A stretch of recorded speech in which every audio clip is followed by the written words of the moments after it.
Welcome, everyone, to this episode of the Fired Up and Plugged In podcast powered by Emergency Reporting.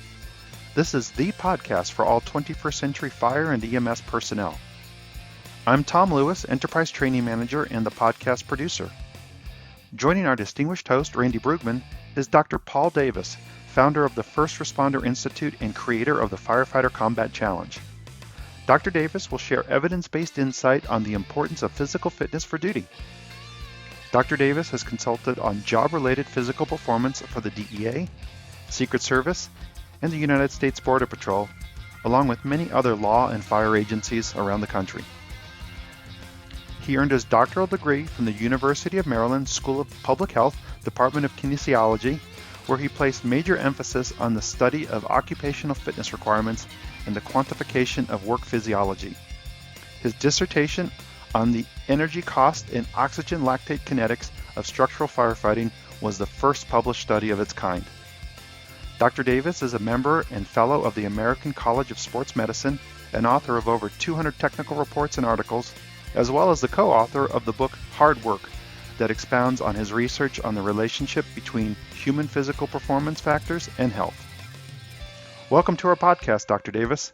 Chief Bruegman, it's all yours, sir.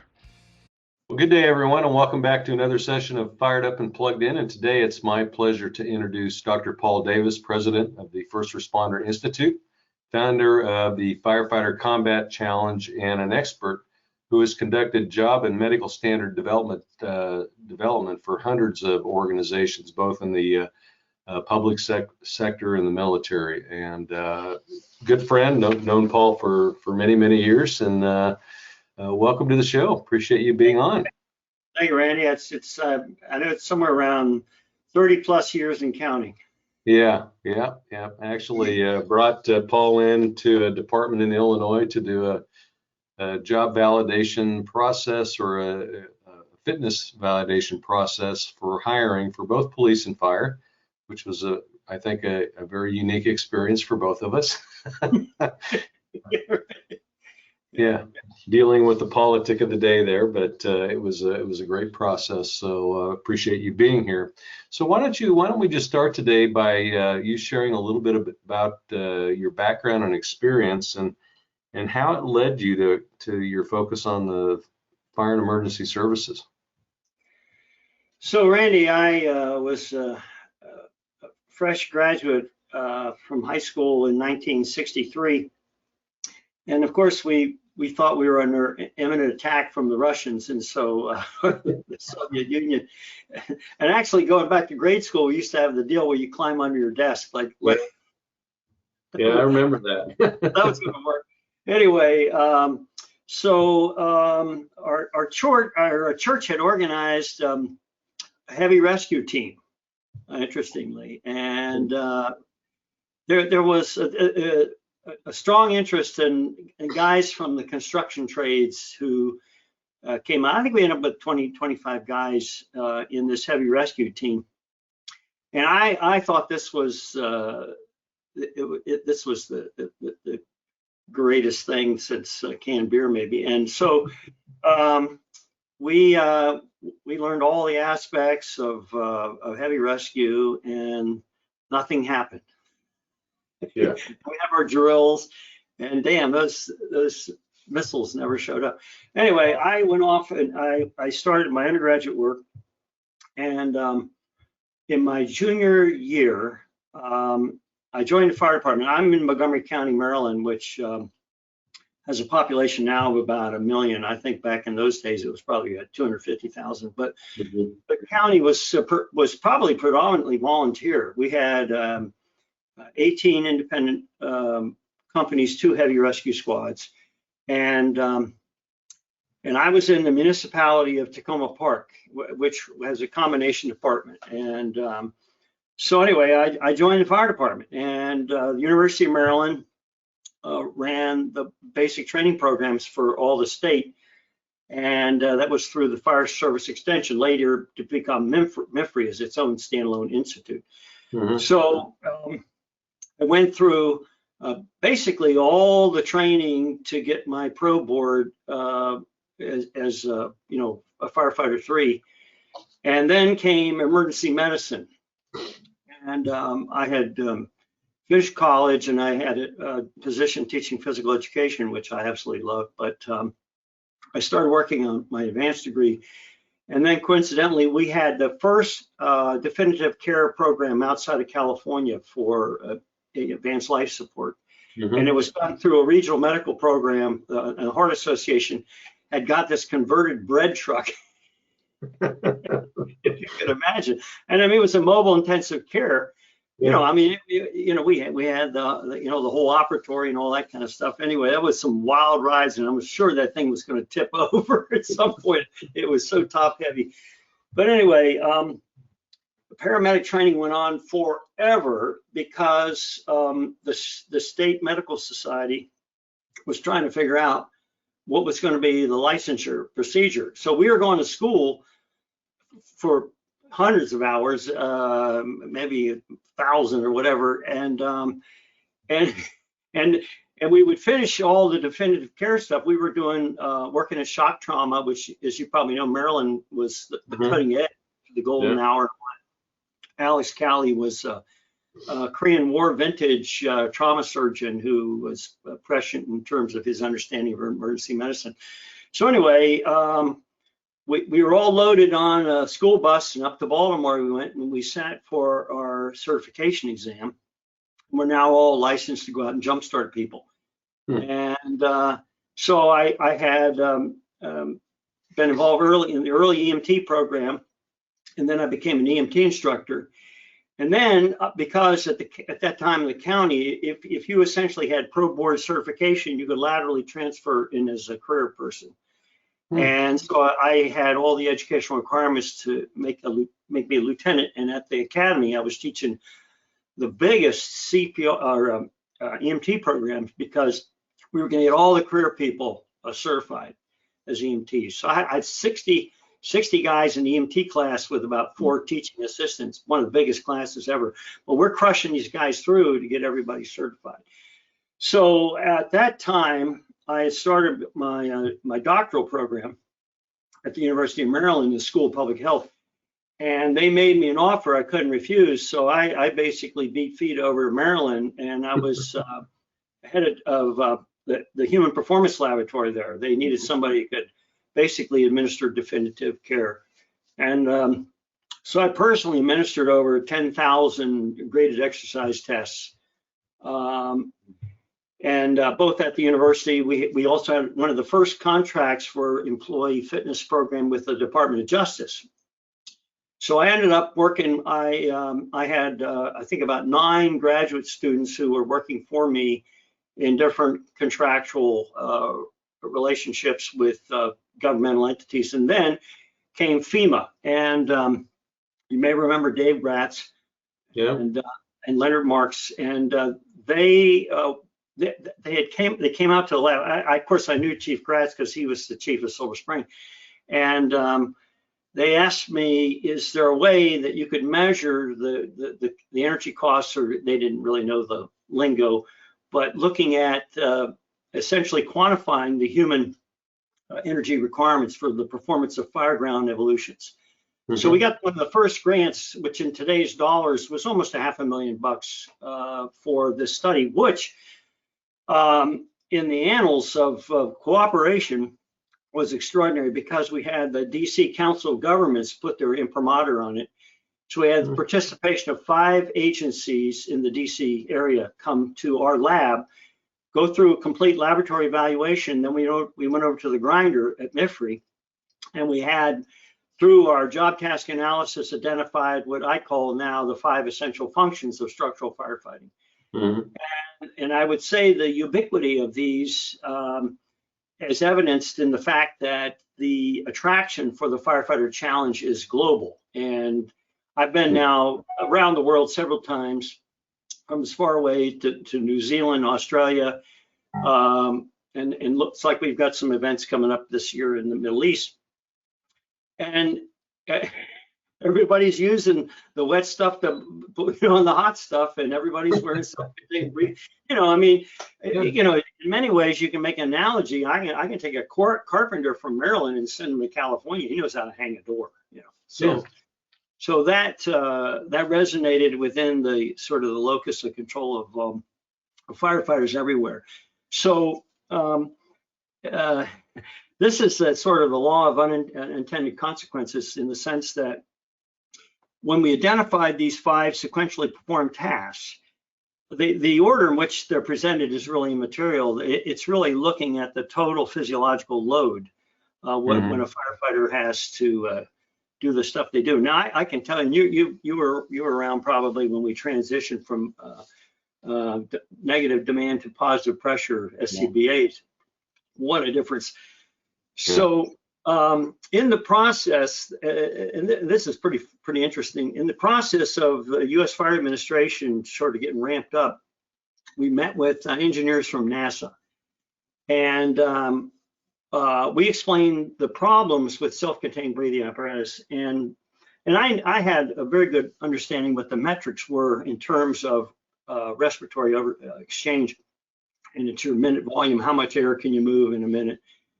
And we had a bunch of guys come over to the lab, and big guys turn over 250 liters a minute, which is a lot of air, and explaining this feeling of suffocation that you got because you simply couldn't make this thing work. And without getting into all to the physiological details, but essentially exhalation tends to be passive. It's a consequence of the rib cage sort of coming down.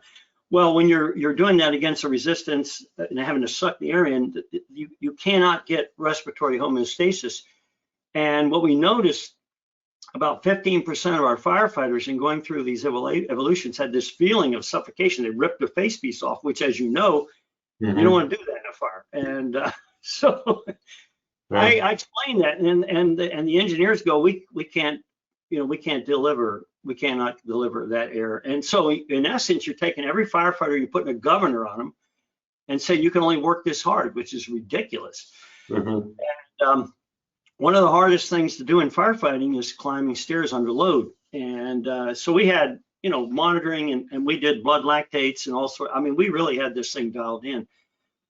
So here comes the new breathing apparatus, and that was why I think, getting a little bit ahead of me, why I think Scott became so interested in this, because they had a capability to deliver all the air that you could possibly need. So anyway, here's what started happening at the grinder. Guys started taking the chalk and writing their times, put their name on and what their time was on. And firefighters, that's all you got to do. Yep, exactly. And we're off on the races. And I'm trying to tamp this thing down and say, guys, this is supposed to be done at the rate at which you would do at a fire. And we constrained them to walk. There would be no running. And some of the guys say, let me tell you something, dude, if that wall's falling down, my ass is running, okay? I said, look, this is a study. We want everybody to self-pace. So that light would flicker for a very long time. Being a recently minted PhD at the university, they don't allow you they kick you out of the nest. In other words, to avoid this incestuous kind of thing, you got to leave. Or I could stay there and essentially be self-employed, which is what I was already anyway. I mean, I was responsible for generating my own salary. So anyway, it wasn't until 1990 or thereabouts, we started, I had a bunch of contracts with the Navy and the Army. And in fact, I wrote the program of instruction for the Army's Physical Fitness Academy. And I kind of came back around to where we were with the fire service. And I said, we really haven't gone anywhere in fitness at all. And maybe a competition would be something that would be of interest. And we put together a 40-hour sort of traveling circus. We called it the Certified Fitness Coordinator Training Program. And essentially, I had already written the whole program for the Navy and delivered that around the world, like every major naval installation. And the objective was that every Navy command, so like a ship is a command, they would have a fitness coordinator, and that guy would be certified by the American College of Sports Medicine. So, we go to Yokosuka, Japan, and Guam, and Pearl Harbor, and Naples, all these naval installations, and we put these classes on for a week. Well, when that program came to an end, I fortuitously said, I get the rights to this stuff. So we just turned around and made it apropos for firefighters, and we called it the Certified Fitness Coordinator Program. So we were doing these all over. So in the course of putting on this class, which was driven by the behavioral objectives for the American College of Sports Medicine, we were looking for another metric, something a little more sex appeal than push-ups, sit-ups, and run a mile and a half. And these guys started loving this combat thing, And for the non-firefighting community, they're like, what's with this combat? There's no guns here or whatever. I said, okay, let me explain. I said, in the fire service, you got admin, and those are all considered from the guys in the stations, so those pukes downtown that don't know anything. and then you got the supply guys, quartermaster, and we got the maintenance thing, and we got inspections and public, but we got the line guys, and we are the combat guys. We're the guys put fire. So they love that. That was the combat. You have to explain it to civilians because they don't get it. But anyway, this is what really killed me. So I get this phone call from Casper, Wyoming, and they said, "What's like the best time?" And I said, we have all the demographics, and we showed a causal relationship between fitness and the performance time. I mean, we had this thing dialed in. And I said, I don't know. I said, this wasn't a race. It was like self-paced. So we said, well, we got a guy here run 2:30. And then I get another phone call. And pretty soon, man, this thing is starting to escalate. Yeah. And I said, so it was Sunday in 1991. Back to Mifry, we're going to have our first challenge, and we had like 5 departments show up for this thing. And and Randy, this is just like your normal drill. I got the bleachers out there, and we're going through. This is the deal, and then explain the protocol and all that kind of stuff. So, okay, who's up first? I think it was Arlington County or whatever. We had Fairfax, and we had Prince William and Montgomery. Anyway, so. These guys now we're only doing this one at a time because we had to use the drill tower. Mm-hmm. Put a guy in the chute, and all these people start screaming and yelling, and I'm going like, what's with this? And so one after another, this guy would leave, the next guy go in, and I mean these people are going just like crazy about this thing all day long. So note to self, something, And we had one shot mount, okay, for our first ever prototype force machine. And the guy, there was a major, Prince George's County used more military ranks, and he comes to me and he goes, Paul, this hammer is coming apart. And we start putting duct tape on this thing, It's like, I don't have a backup hammer for this thing. And one of the most hilarious parts of this whole deal is, in the interval from the time they go up the stairs and hoist and come back out, it's a couple minutes. So you never thought about one guy lapping another guy, Well, Jimmy Jarbo, who was he retired as chief back in Tacoma Park, he comes to me, he goes, Paul, this guy's going to catch up. And I'm going, oh no. And I said, what do you weigh? He said, I weigh 175. So Jimmy goes over there and lays down like Rescue Randy the dummy. Next guy snatches his ass and he's hauling to the finish line. So this was our first ever. Wow. And we didn't count that because that was the prototypical year. This is our 30th season now. So long story short, Fire Chief magazine, which of course is no longer in production, but they did like a 6-page color spread. Mm-hmm. And we had the local CBS affiliate come out and cover, and that got some great play. And this is where we back in the days of VHS, so I recorded that, and then we assembled all this and took it to DuPont, and DuPont said, yeah, we'd be interested in sponsoring this thing, and so we kicked off in '92. With our first tour, which I think we had about 6, 7, 8 events, and finished up in Anaheim at the iChiefs show. Yeah. And it was was remarkable. Yeah, you know, we were right there at the parking lot by the Marriott. And I know factually a whole bunch of guys like you were sitting there mesmerized going like, what the hell is this thing?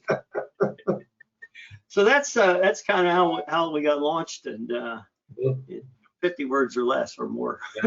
Well, it's an amazing story. I mean, and it's really, I think, the influence it's had on the fire and emergency services, not only in this country, but worldwide, and the focus it's brought on the fitness level of our firefighters has been tremendous. And, you know, I think the service owes you a great big thank you for doing that, because I think it helped to really, I think, focus a lot of our firefighters to understand at a different level the impact that the profession can have on their bodies if they're not in shape. You know, Randy, what I take away as its own reward are the numbers of firefighters who come to me in their 40s or 50s and thank me profusely because they were looking for an outlet. I mean, now firefighters they do tend to have a lot of jocks that, you know, played ball, high school, college, or whatever, and so they look for that outlet. And they didn't have. I mean, you know, it's going to be nearly impossible to get 21 guys in yourself together to play football or, you know, even basketball or whatever. But in essence, yeah, we do this as a team. But if you're looking for a gut check that can tell you in a very, very quick fashion where you are on the fitness scale relative to what you need to be, just, you know, turnouts on and walk through the course. Yeah, no, I mean, when you sent me through it, when we were doing the validation test in Illinois, I mean, it was eye-opening. I mean, I thought I was in pretty good shape, and well, found it wasn't. Okay, you know Richard Collins. Mm-hmm. He was fire chief in Ocala, and we had an event there at Kissimmee, and he's a big guy, you know, and he's got his white shirt on and his bugles, and he's welcoming all the guys, and then he apologetically says, you know, something in a very self-depreciating way, you know, I'm not like you guys or whatever. And when he got done, I said, Richard, nobody gives a damn. A five horner went through this thing. You need to show your bravery in no other way. So anyway, that was you know, a really nice segue and a great way to endear yourself to the troops. Mm-hmm. And so coming up, just maybe to get a little ahead of ourselves here, but we're working on an initiative for 9/11, being the 20th anniversary, and so first, the chief from Arlington asked about coming to the Pentagon. I'm not sure. Right now, there just seems to be an awful lot of red tape. But we've been three times. We've been on the mall. And just to mention parenthetically, that's the first time I met Joe Biden. And we had the Republicans and the Democrats. We had red helmets and blue helmets and all that. And I met Joe. And then the next year, we're back on the mall, and here's Joe Biden, and he goes, "Hey, Paul," and I'm going like, does he got one of those little ear things? I mean, somebody telling him who the hell I am? I couldn't believe this guy remembered me from a year ago. But we're thinking that we might go to 4th Street, right in front where we were for CFSI back in 2008, and put on an event in commemoration of the 20th anniversary. And so we're putting it out there. We're looking for the relay teams. We really want to be about the relay this year, okay? I characterize it's 1/5 the work, 5 times the fun. You don't have to quit your day job. You, me, and one other guy could be a relay team, okay? Yeah. So what we want to do is we want to have the North versus the South. Who's on the north side of the Potomac, and the South, where we get the chiefs of each department on a relay team. Tell me, wouldn't that be the cat's pajamas? Yeah. Might want to have medics standing by.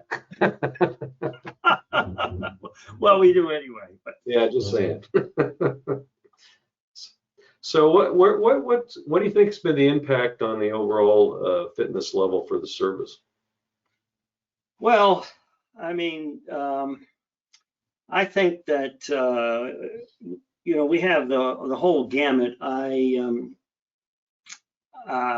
I'll tell you one thing: the toughest division. You probably wouldn't be surprised, but a lot of these kids that come out and these 40-year-old guys will eat their lunch. I think 40s and 50-year-olds, it could be somewhat embarrassing when you got somebody that's 20, 30 years older than you who crushes through this thing. And I just think these guys are just really inspirational, quite frankly. Yeah.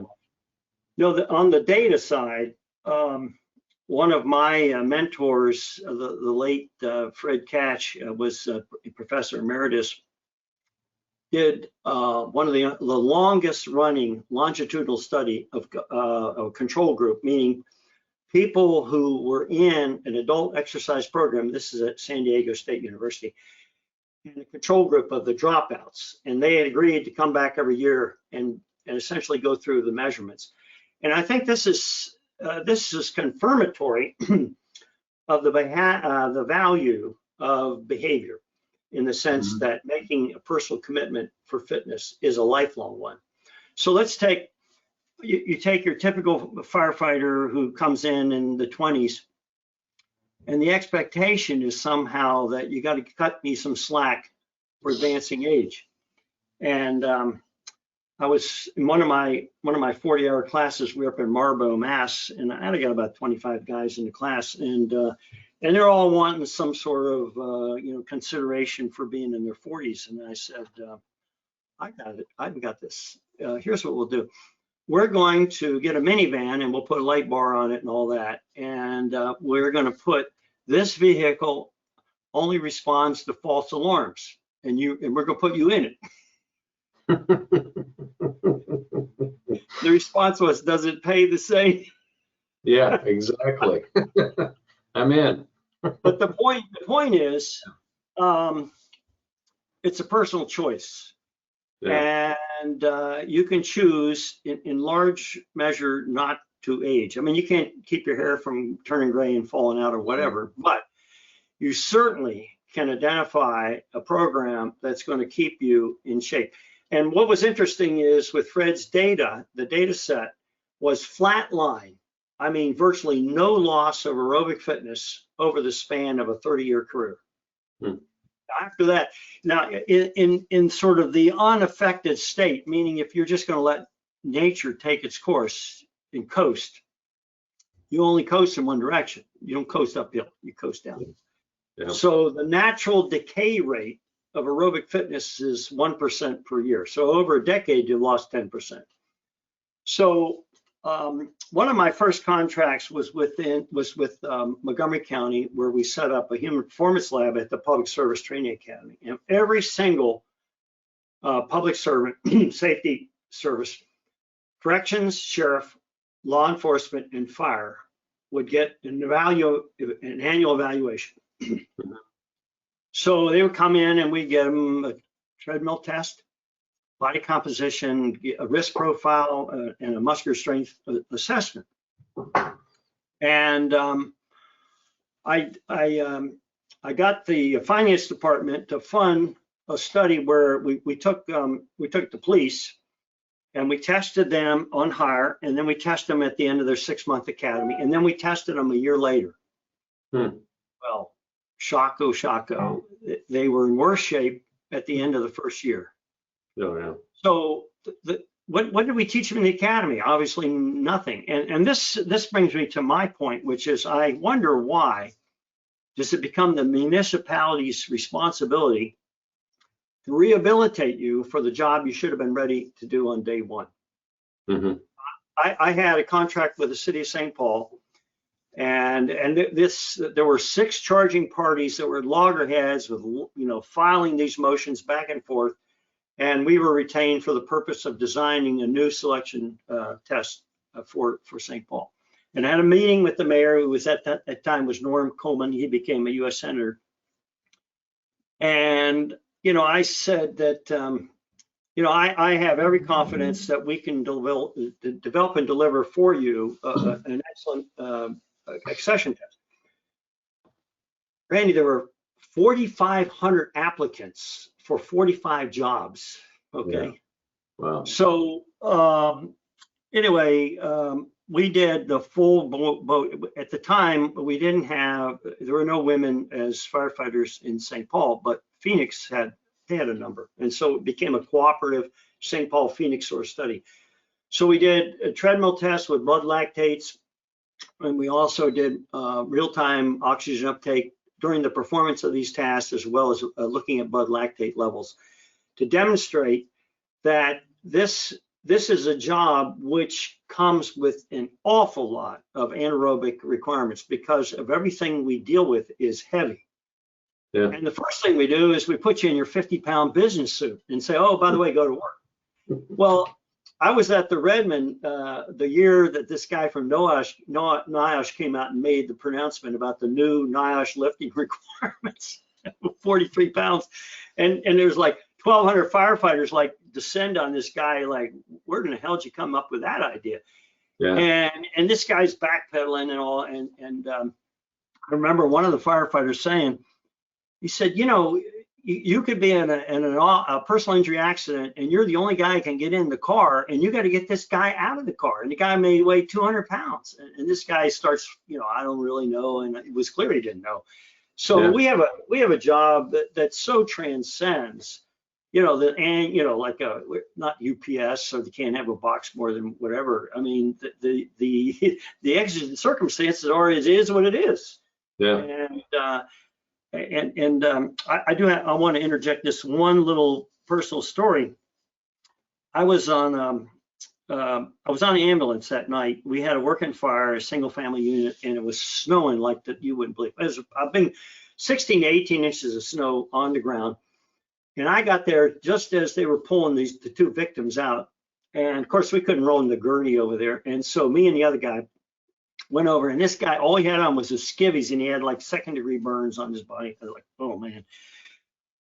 Randy, that was the longest 70 feet in the world carrying this dude, and the other guy to feet. And I'm walking backwards. I'm thinking, and to get him into the ambulance, right? Get him in the ambulance, and oh man.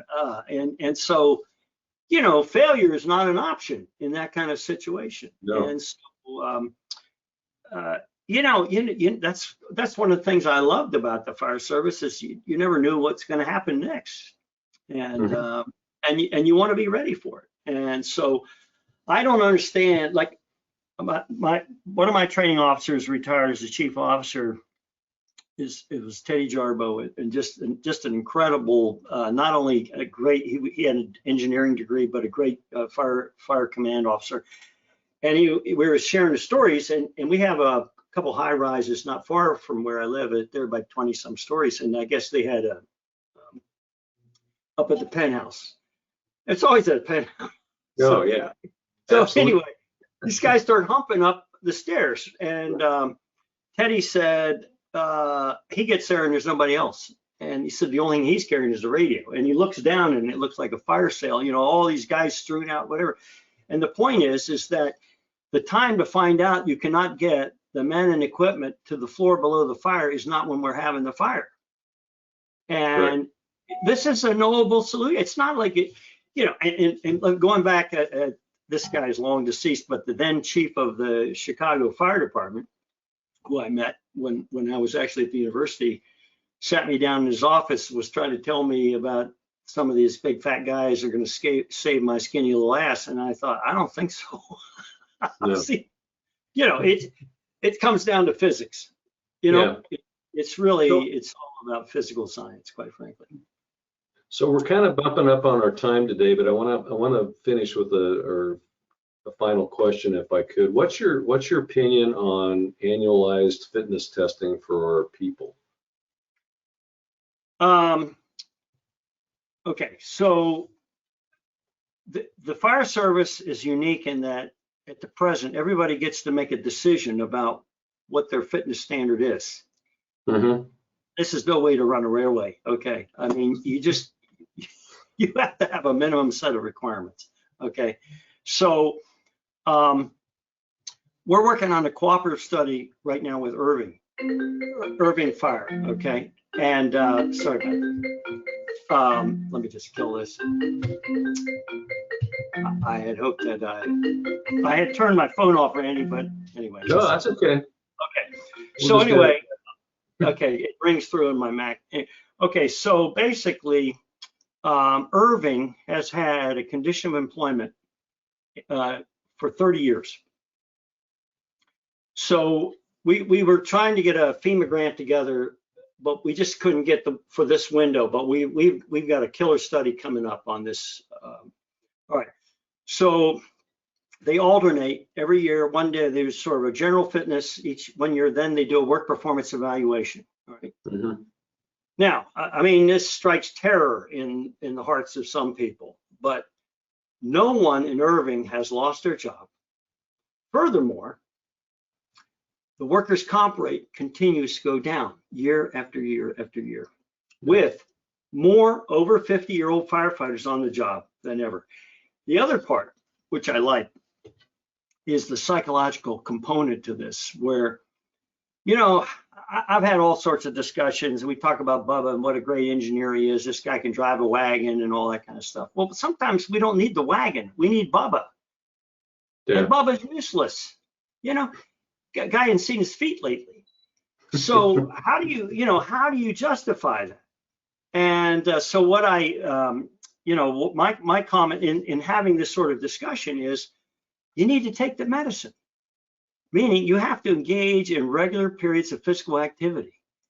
Yeah. And you can't simply think, you know, as this then Chicago fire chief was trying to tell me, somehow miraculously, you know, all this so-called adrenaline, which is really epinephrine, is going to somehow save the day. And I go, well, you know, I mean, that's interesting, but if you're counting on a miracle, I don't think you want to, because most of the time what happens, it's called loss of anal sphincter control. And that might not be the outcome you were looking for if you're just relying on your adrenaline. Well, so, and that epi dump is not good for your heart, especially when you're carrying 70 pounds more than you should. Yeah, exactly. Yeah, no, I agree. I think we've got to find some resolve where, you know, I led 5 departments and there was only one department that required the chief to the newest recruit to go through an annual test at the grinder. Yeah. And, you know, it kept you motivated to keep your fitness level up no matter where you were at in the organization, because number one, you didn't want to be embarrassed, right? Yeah. Nobody wants to be embarrassed. And to your point, nobody ever lost their job. If somebody failed the test, we brought in we brought in the help to get them to where they needed to be so they could pass the test. And they were better. It's not designed as the ultimate hammer, you know, where every problem looks like a nail. That's not the right way.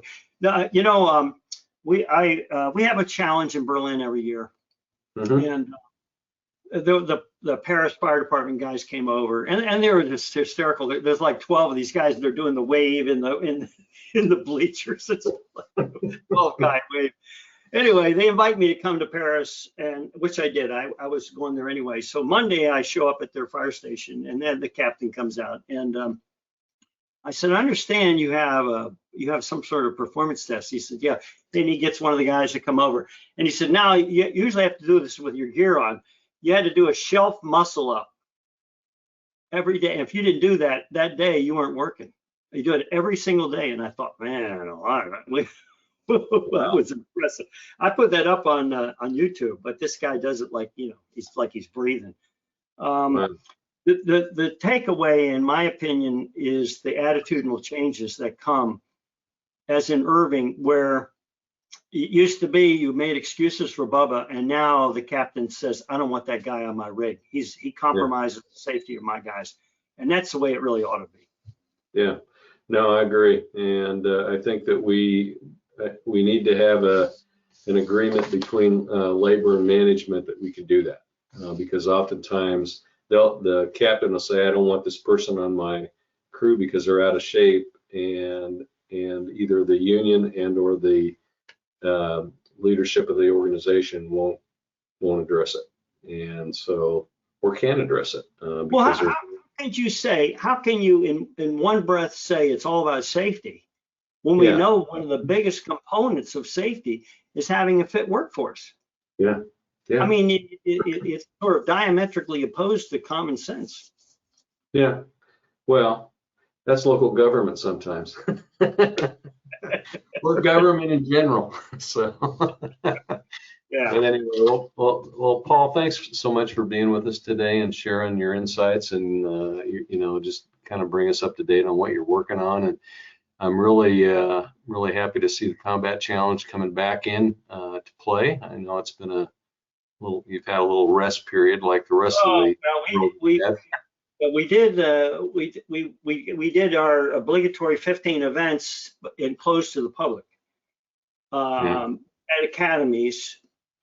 Actually, as it turned out, Randy, we had more chief officers in attendance than any time before. I mean, they came out in droves, and I kind of like that sort of a setting. Yeah. Well, again, thanks so much for being with us, and we'll look forward to reconnecting in the near future.